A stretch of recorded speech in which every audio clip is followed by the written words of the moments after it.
ചോർന്നൊലിക്കാത്ത, തകർന്നു വീഴുമെന്ന് ഭയപ്പെടാതെ കഴിയുവാൻ സാധിക്കുന്ന ഒരു വീട് എല്ലാ മനുഷ്യൻ്റെയും സ്വപ്നമാണ്. എന്നാൽ അതിനും നിവൃത്തിയില്ലാത്ത മനുഷ്യന് ഏക ആശ്രയം സർക്കാരാണ്. എന്നാൽ ആ സർക്കാരും കൈവിട്ടാൽ എന്തു ചെയ്യാൻ?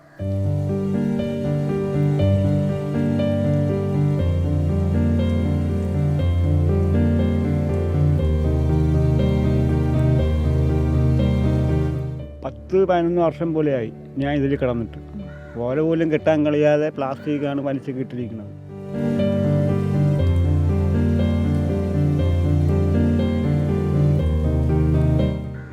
ഞാനാണെന്നുണ്ടെങ്കിൽ ഒരു പണിക്ക് എനിക്കൊന്നും പോകത്തില്ല.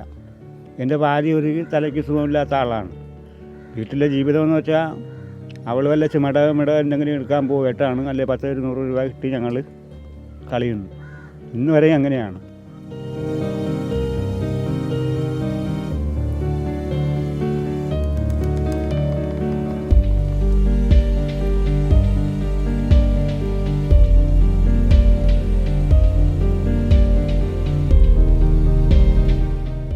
ഞാനിത് ഒരു 10-11 വർഷത്തിന് മുമ്പ് ഞാൻ അപേക്ഷ കൊടുത്തിട്ടുണ്ട്.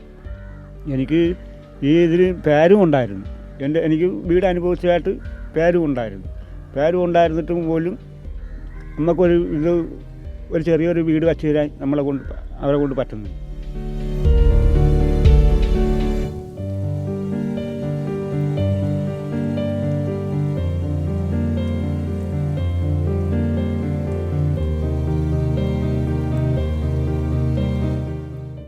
ഈ കൈവാസ സർട്ടിഫിക്കറ്റൊക്കെ എടുക്കണമെന്നും പട്ടയം കാണിച്ചു കൊടുക്കണമെന്നും ഇവിടെ ഒരൊറ്റ വീട്ടിലും പട്ടയമായിട്ടും ഒന്നുമില്ല. എല്ലാം പുറമ്പോക്ക് ഭൂമിയാണ്. അപ്പോൾ ഇവള് എന്തോ ഒരു കളി കളിച്ചിട്ട് നമ്മളടുത്ത് പറയുകയാണ് എനിക്ക് ഇനി പട്ടയം വേണമെന്ന്, കൈവാസ സർട്ടിഫിക്കറ്റ് വേണമെന്ന്, അങ്ങനെയൊക്കെ പറയുന്നു.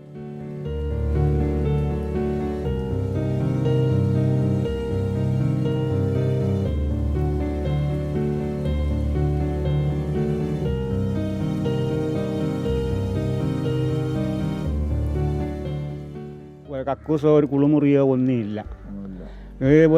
എൻ്റെ ഭാര്യയാണെന്നുണ്ടെങ്കിൽ ഒരു തലയ്ക്ക് സുഖമില്ലാത്തവളാണ്. അവൾ 1-2 പോണത് ഈ കടപ്പുറത്താണ്, കടലിലെ തിരയിലാണ് പോണത്. അതുപോലും നിവൃത്തിയില്ല.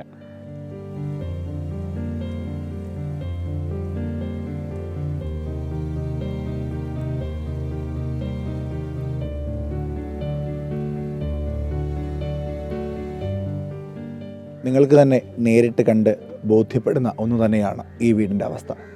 കയറിക്കിടക്കാൻ മേൽക്കൂരയില്ലാത്ത, കയറിക്കിടക്കാൻ ഒരിടമില്ലാത്ത മനുഷ്യൻ്റെ വ്യഥനങ്ങളാണ് നിങ്ങൾ കേട്ടത്. ഇവിടെ പ്രാഥമിക കർത്തവ്യങ്ങൾ നടത്തുവാൻ പോലുമുള്ള സൗകര്യങ്ങളില്ല. ഉറങ്ങുമ്പോൾ പോലും ഭയത്തോടെ ഉറങ്ങേണ്ട ഒരു മനുഷ്യൻ്റെ അവസ്ഥ ഭയാനകം തന്നെയാണ്.